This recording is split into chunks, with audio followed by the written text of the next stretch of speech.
Hi, I'm Andre Cushing. I'm the Executive Director for the American City County Exchange, and I'm delighted to have two gentlemen with me today to talk about some economic development issues and how your communities can benefit with a more creative approach.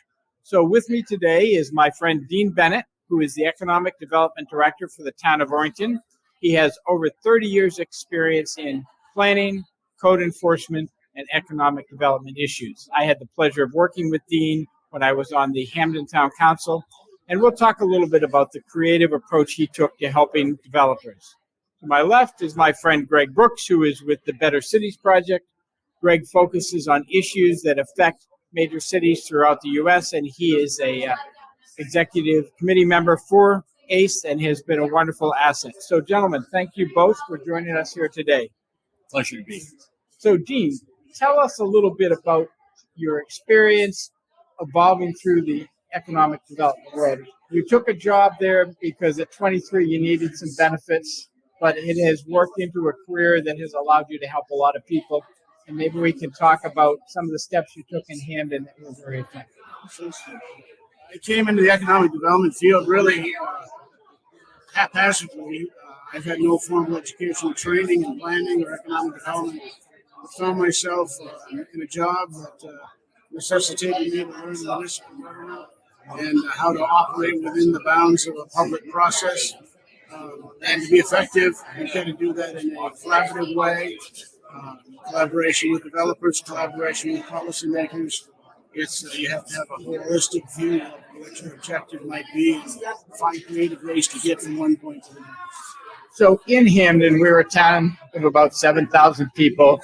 We had river frontage, we had an industrial park, we had a landfill. So there were some challenges there. We're suburban to a service center community. What was the attitude of home builders and developers towards Hamden when you took over? Well, I initially got to Hamden. It's a rather affluent community, and it had a history of long planning board meetings, and a lot of adversity in terms of getting development, or attracting business development there because of that frustration with the process. I was asked to try to change that, and what was obvious is that the changes needed to be done in-house before they could be done out onto the, in the development community.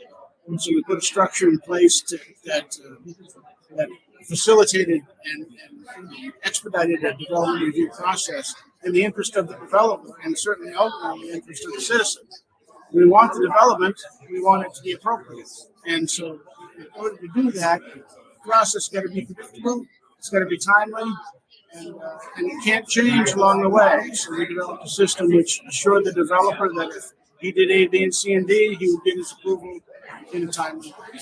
Great. Didn't guarantee that he could circumvent the rules, but it meant that if he followed the rules, he could get things done a little quicker. Yeah, in the process, you can never circumvent policy or regulatory procedures and processes, or you can't dismiss required evidence of submission. You've got to follow the rules, but the key is making those rules very clear and articulate what your expectation is up front. Mm-hmm. You don't want development to scramble around and you changing the rules as you go.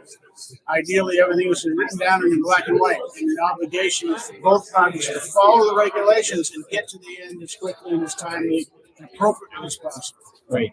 So, Greg, now that you look at it from kind of a 30,000 foot view of other cities, and you've heard Dean and some others communicate on changes, what do you see through your lens that is valuable in this more rapidly changing world that we now live in? Well, Dean really put his finger on it. The challenge that a lot of local leaders face is that they want growth. They need growth. If you're stagnating, you're dying. That's true in business. It's certainly true in the life of a municipality. They want that growth, but they're often hamstrung by the layers and layers of rules that have been built up over the years. And so one of the things that we think are really exciting out there right now is the concept of local government regulatory sandbags.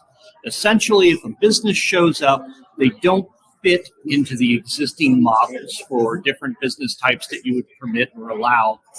What a sandbox does is allow a business to work with the community to say, let's run an experiment, essentially. We're going to eliminate or reduce the burden of some local regulatory requirements. We're going to track the results of that action over a period of time. And then there'll be a sunset clause where we as a community and as the leaders of that community can assess, okay, did we really need the regulations that we set aside for this? Or in fact, was this business able to flourish without them, and are they necessary? So it's both a tool to allow innovative businesses to more quickly get spun up in a community, and a way over time to assess whether your regulatory burden can perhaps be lessened. Well, there's a taste for you of the type of policy discussions and best practices that we at the American City County Exchange strive to share with our members and to promote as government tries to increase the opportunities for growth, but do it in a responsible way. So we thank you for joining us today and look forward to more opportunities to learn about government operating effectively at the local and county level through ACE and its